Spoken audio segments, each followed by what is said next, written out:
पिछले एपिसोड में आपने देखा डॉक्टर तारिक ने दामू काका के पुराने कागज पढ़ने शुरू किए और धीरे धीरे एक भयानक इतिहास सामने आया।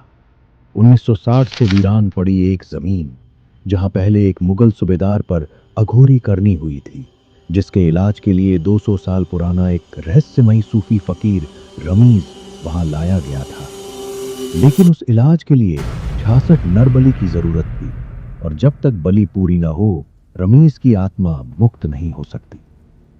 सूबेदार की हालत सुधरने लगी थी, मगर 33 बलियों के बाद ही उसकी हत्या हो गई। रमीज भी जिंदा जल गया। अब उसकी आत्मा वही अधूरी विधि पूरी करने हर युग में वापस लौटती है, बाकी के 33 बलि लेने। दामू काका जब इस सच के और करीब पहुंचे तो उनके साथ भी वही सब होने लगा। उनकी इंद्रियां धीरे धीरे खत्म होने लगी। सुनना, देखना, सूंघना सब कुछ छिनता गया। और फिर एक दिन अचानक होश आया अस्पताल में। वो बचे तो सही, मगर अपनी सुनने और देखने की ताकत का एक बड़ा हिस्सा खो चुके थे। लेकिन एक सवाल अब भी रह गया है, आखिर दामू काका सुटके का रास्ता लिख क्यों नहीं पाए? डॉक्टर तारिक को बार बार वही लोग और वही बातें क्यों दिखाई देती हैं? क्या ये सब अब भी खत्म नहीं हुआ? पता चलेगा हॉरर होटल पार्ट 9 में।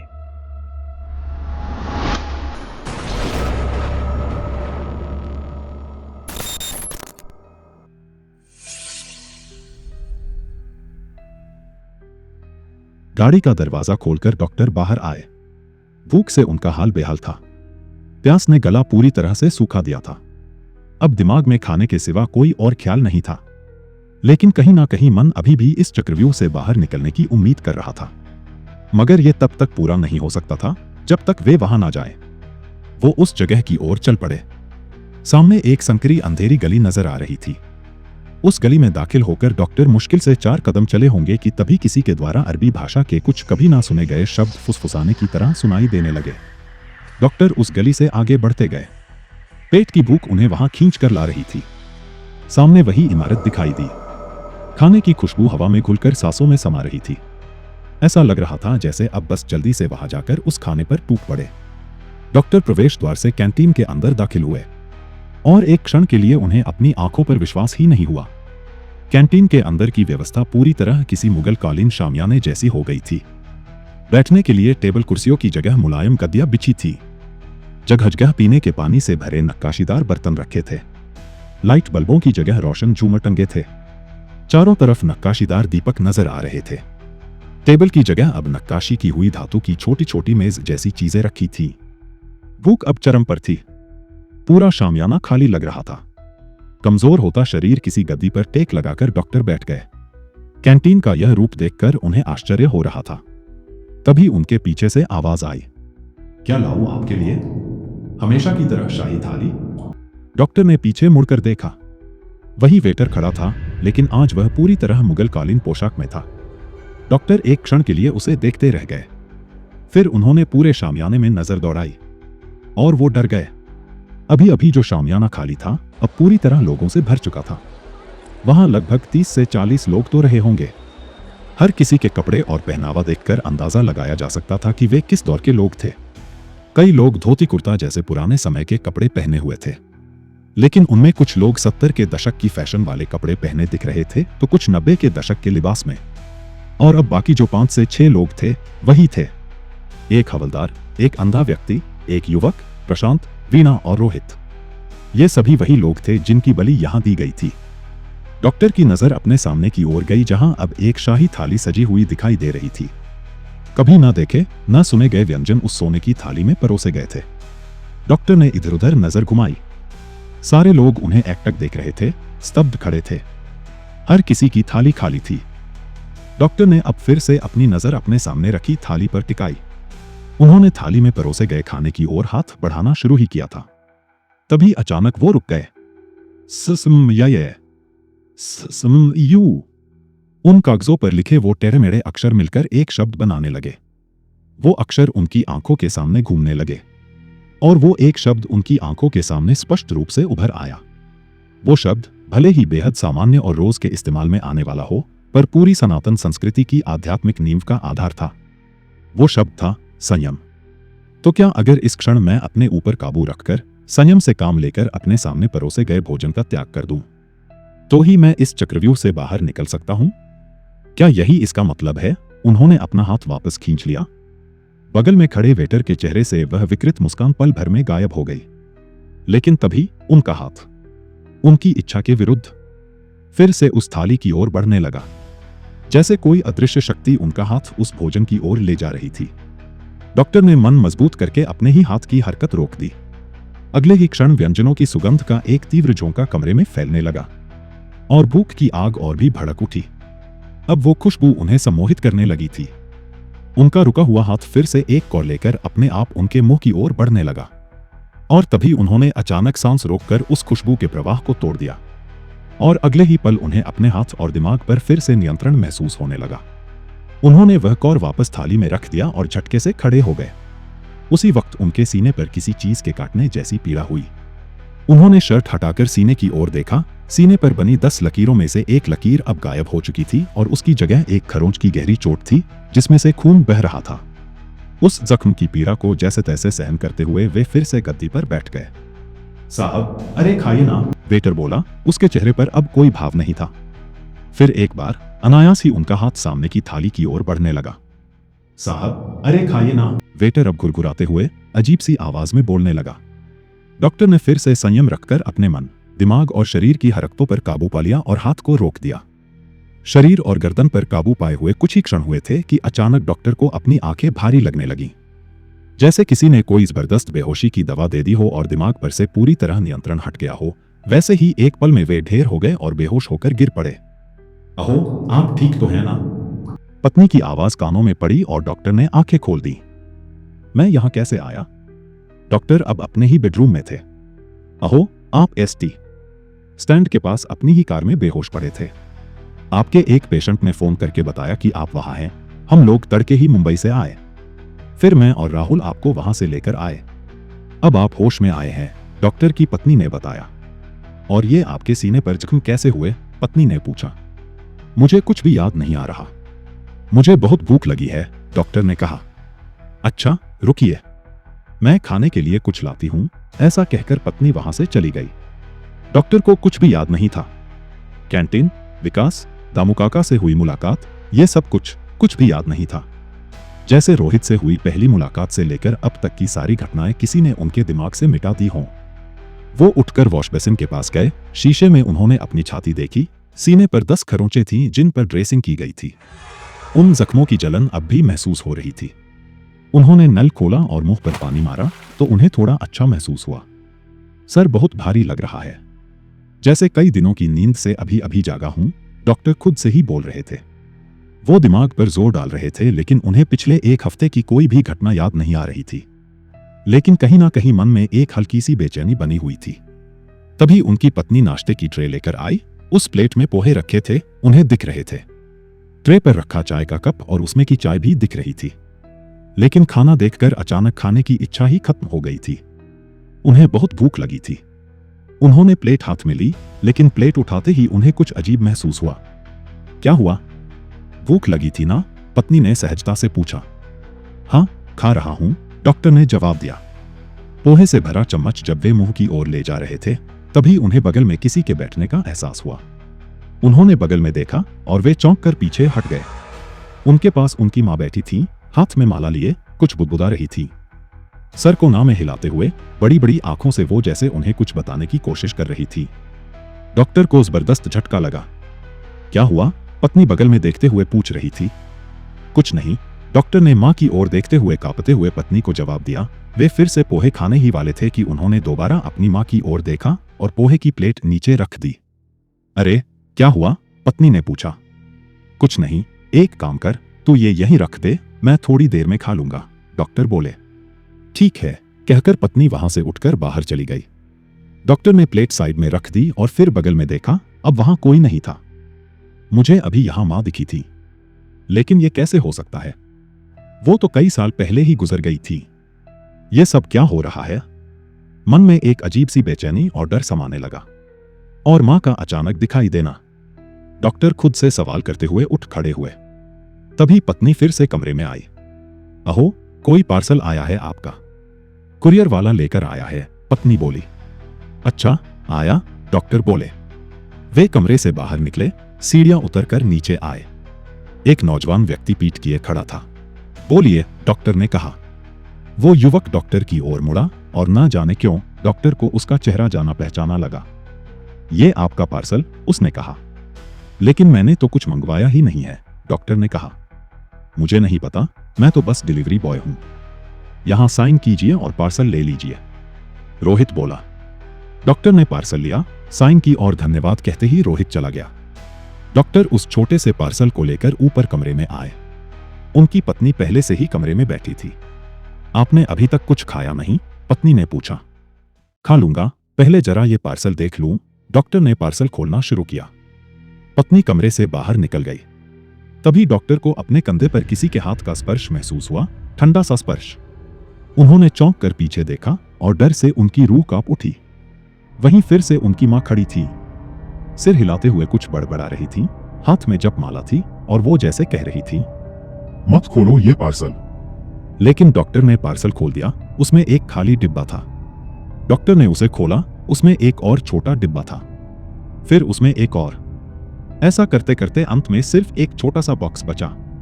उन्होंने वो बॉक्स खोला, वो भी खाली था। लेकिन अगले ही पल उस बॉक्स से एक जबरदस्त सुगंध निकलने लगी और डॉक्टर को अचानक जबरदस्त भूख लगने लगी। उन्होंने वो बॉक्स साइड में रखा और पीछे पलटकर देखा। अब उनकी मां फिर से कमरे के कोने में खड़ी थी। उनके चेहरे के हाव भाव अब बदल चुके थे। माला के मोती वो तेजी से सरका रही थी। उनके होठों की हलचल से पता चल रहा था कि वो मंत्रों का उच्चारण बड़ी तेजी से कर रही थी। डॉक्टर ने टेबल पर रखी पोहे की प्लेट देखी और खाने की इच्छा फिर से बेकाबू होने लगी। वो टेबल के पास पहुंचे, डिश हाथ में ली और एक और मुंह तक लाने ही वाले थे। खाइए ना, पीछे से पत्नी की आवाज आई।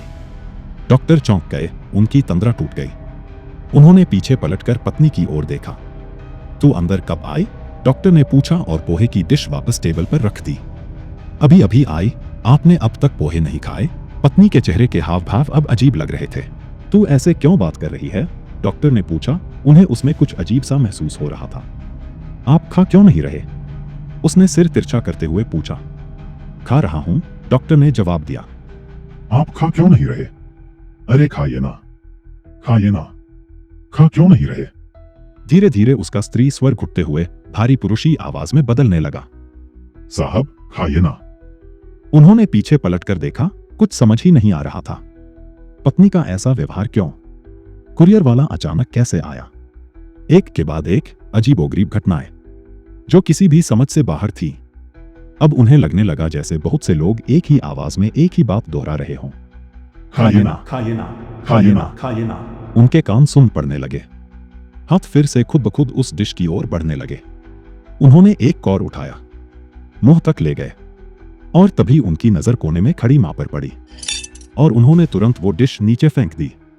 अगले ही पल कमरे में अंधेरा छा गया। लाइट झपकते हुए फिर से चालू हुई।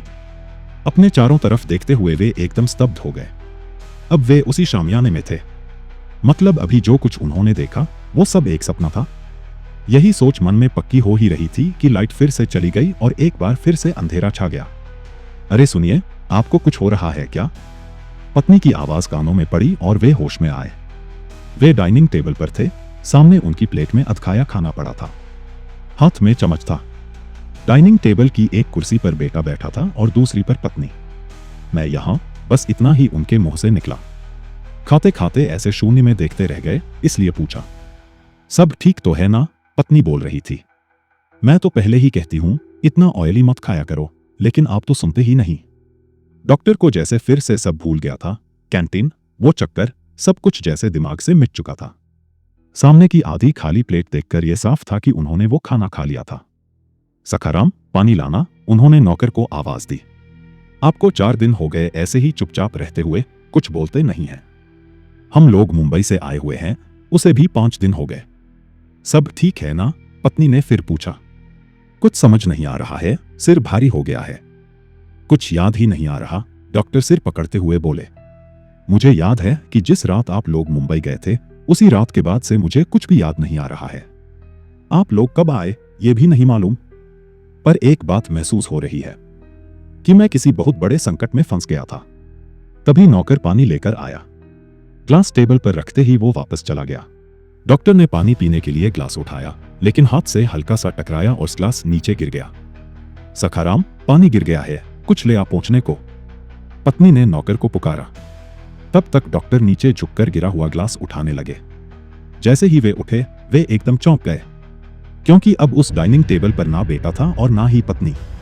एक पल में वो दोनों कहाँ चले गए, इसी सोच में वे किचन की ओर दौड़े, पर वहां भी कोई नहीं था। पत्नी और बेटे को आवाज दी, लेकिन कोई जवाब नहीं मिला। वे पूरे घर में उन्हें आवाज देते हुए घूमने लगे।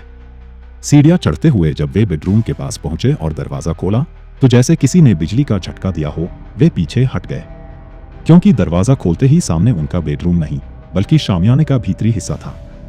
उन्होंने दरवाजे से पीछे मुड़कर देखा। अब वे अपने घर में नहीं, फिर से उसी शामियाने में थे। सीने में एक भयानक सी चुभन महसूस हुई और उनके मुंह से एक दर्दभरी चीख निकल गई। संभलते हुए वे गद्दी पर आकर बैठ गए। सामने थाली में कुछ ही व्यंजन बचे थे। वेटर अभी भी बगल में खड़ा था। शामियाने में मंद रोशनी थी, जिससे खुद के 2 फीट आगे कुछ भी दिखाई नहीं दे रहा था। अचानक छत का झूमर जल उठा और उस रोशनी में एक घिनौना दृश्य सामने आया। कुछ देर पहले जो 30 से 40 लोग वहां बैठे दिखे थे, वे सब अब भी अपनी जगह बैठे थे, लेकिन हर किसी के चेहरे पर एक भयानक जख्म था, जिनसे खून बह रहा था। किसी का कान कटा था, किसी की नाक, किसी की आंखें गायब थीं, किसी की जीभ नहीं थी, तो किसी की त्वचा उधड़ी हुई थी।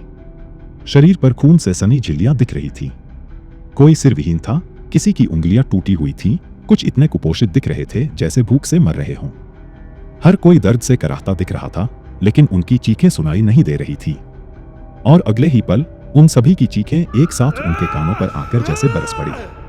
मस्तिष्क में झंझनाहट हुई, कानों के पर्दे जैसे फट गए। उन्होंने कानों पर हाथ रखकर उन्हें बंद करने की कोशिश की, लेकिन दाएं कान पर एक ठंडी नमी महसूस हुई। जब हाथ सामने किया तो देखा वह खून से लाल हो चुका था। डॉक्टर के मुंह से एक तीव्र दर्द भरी चीख निकली, लेकिन वह चीख उन्हें खुद को भी सुनाई नहीं दी। इसी के साथ उनके मानसिक संतुलन की डोर फिर से छूट गई और उनका बायां हाथ फिर से उस थाली की ओर बढ़ा। थाली से एक निवाला उठाकर जैसे ही मुंह की ओर लाए, उन्होंने उसे वहीं रोक लिया और नीचे गिरा दिया। और उसी क्षण उनके सीने पर किसी ने, डॉक्टर को ऐसा लगा जैसे किसी ने तेज धारदार हथियार से वार किया हो। वह पीड़ा इतनी भयानक थी कि उन्होंने महसूस किया जैसे छाती फट गई हो। उन्होंने अपनी छाती की ओर देखा, पूरी छाती खून से लथपथ थी। उस दर्द और खून को देखकर वे पूरी तरह से ब्लैक आउट हो गए। उनके सामने अब तेज गति से अजीब दृश्य घूमने लगे। रमीज द्वारा दिया गया पहला बलिदान, उसके बाद वहां मरने वाले हर एक इंसान की मौत की घटनाएं उनकी आंखों के सामने से कुछ ही सेकंडों में गुजर गईं। हवलदार, वह अंधा व्यक्ति, प्रशांत और वीणा, रोहित, उनकी मृत्यु कैसे हुई थी, यह सब कुछ सेकंडों में एक एक करके साफ दिखने लगा। जो शरीर कुछ समय पहले बस खून से लथपथ थे, वो धीरे धीरे सड़ने लगे और हड्डियों के ढांचे में बदलते दिखने लगे। काले पड़े हुए कंकाल एक पल में ही राख के ढेर में बदल गए। प्लेट में रखे खाने के पदार्थ भी एक एक कर कम होने लगे। डॉक्टर की नजर बगल में खड़े वेटर पर गई और वे स्तब्ध रह गए। उसका पूरा शरीर जल चुका था, लेकिन वो मुगलकालीन कीमती कपड़े जस के तस थे, जैसे कुछ हुआ ही न हो। अब डॉक्टर का संयम और मजबूत हो रहा था, लेकिन उनका बायां हाथ जैसे किसी और के नियंत्रण में था, वो बुरी तरह कांप रहा था। उन्होंने जबरन उस हाथ पर काबू पाने की कोशिश की और तभी उन्हें अपनी छाती में फिर से एक जोरदार जलन महसूस हुई, जैसे किसी ने फिर वार किया हो। खून से लथपथ खुद का शरीर अब देखना उनके लिए असहनीय हो गया था। ऊपर झूमर की रोशनी मंद होने लगी और एक पल में चारों तरफ अंधेरा छा गया। लेकिन अंधेरा होने से ठीक पहले उन्होंने वेटर की ओर देखा। अब वहां कोई नहीं था, सिर्फ जमीन पर उसके कपड़े राख के ढेर में पड़े थे। डॉक्टर की चेतना जैसे सुन्न हो गई थी। उसी पल वे जमीन पर गिर पड़े। दरवाजे पर जोर जोर से खटखटाने की आवाज आई और डॉक्टर होश में आए। वे बाथरूम में शॉवर के नीचे खड़े थे। ठंडा पानी उनके शरीर पर गिर रहा था। अरे, कितनी देर से नहा रहे हो? बाहर से पत्नी की आवाज आई। मैं यहां कैसे आया? और ये सब, क्या ये सपना था या सच? आईने में देखा तो अपनी छाती पर पूरी तरह से भर चुकी चोट के निशान थे। डॉक्टर स्तब्ध रह गए। शॉवर बंद करके वे बाहर आए। उन्हें अब एक कान से कुछ भी सुनाई नहीं दे रहा था और एक आंख की रोशनी धुंधली हो चुकी थी। क्या हो गया है तुम्हें? पिछले 6 दिन से तुम्हारा बर्ताव बहुत अजीब हो गया है। तुम ना किसी की सुनते हो, ना क्लिनिक जाते हो, बस एकटक देखे जाते हो। पत्नी ने पूछा, आज तो बताओगे ना? डॉक्टर बोले, बताऊंगा कभी, लेकिन अभी भूख लगी है, नाश्ता बना दो। पत्नी चकित रह गई। तुम मुझसे बात कर रहे हो? 6 दिन से जैसे मौन व्रत लिया था। चलो अच्छा है, मैं नाश्ता बनाती हूं, तुम नीचे आओ। तो उस डरावनी रात को हुए घटनाक्रम को आज 6 दिन हो चुके हैं। मुझे इन 6 दिनों में क्या हुआ कुछ भी याद नहीं। डॉक्टर के मन में सैकड़ों सवाल उठने लगे, मगर जो उन्होंने अनुभव किया उसे किसी को बताएं तो शायद कोई यकीन नहीं करेगा। उन्हें आज प्रशांत और वीणा की बहुत याद आ रही थी। पूरे दिन कुछ नहीं खाया था। रात के 1 बजे वो फिर वहीं पहुंचे, उसी कैंटीन के पास। दुकान की आड़ में खड़ा वही आदमी फिर से एक घिनौनी मुस्कान के साथ उन्हें देख रहा था। डॉक्टर उस अंधेरी गली से होते हुए फिर से उसी इमारत के सामने पहुंचे। अंदर जाकर वे उसी टेबल पर बैठ गए। वेटर फिर से वही पुराना मेनू कार्ड सामने रख गया, लेकिन इस बार डॉक्टर ने कुछ भी ऑर्डर नहीं किया। वे बस दूर बैठे प्रशांत और वीणा को देख रहे थे, लेकिन प्रशांत और वीणा की नजर सिर्फ अपनी खाली प्लेट पर थी। 15 से 20 मिनट तक डॉक्टर उन्हें अपलक देखते रहे, फिर उठे और कैंटीन से बाहर निकल गए, आंखों में आंसू लिए। वो कैंटीन आज भी वैसी ही चल रही है, नई, भूख से तड़पती बलियों की तलाश में। समाप्त।